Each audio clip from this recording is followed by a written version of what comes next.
Hello guys, good morning. Happy Friday po sa ating lahat. Sa kababa ko lang. Tapos ganito na sila. Nag-prepare na ako ng kanilang breakfast. Buti pa sila, unang-una po talaga sila bago ako.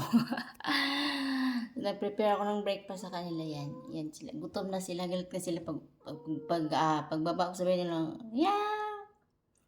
May galit pa to. Sila yan nauuna. So ito yung piniprepare ko sa kanila na pagkain. Ayan. Yung pagkain nila na piniprepare ko. Ayan. So ito nalagyan ko na siya. Yung nalagyan ko pa ito ulit. Para sa isa. Ayan. Nakasimple yung pagkain ng mga alagang pusa. Ayan.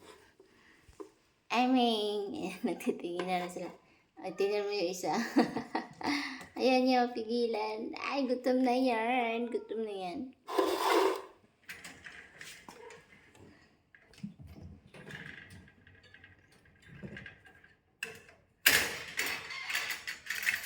Hindi naman yan sila lalabas. Ito yung isa. Saan sa kanya?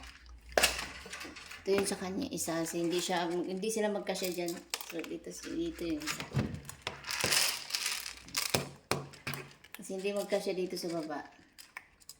So, kailangan may isa dito. At tatlo dito. At dalawa dito sa baba. Diba? Yan lang yung mga alaga ko. Sa umaga. Yan yung pagkain nila sa umaga. Basta gabi. Yung manok.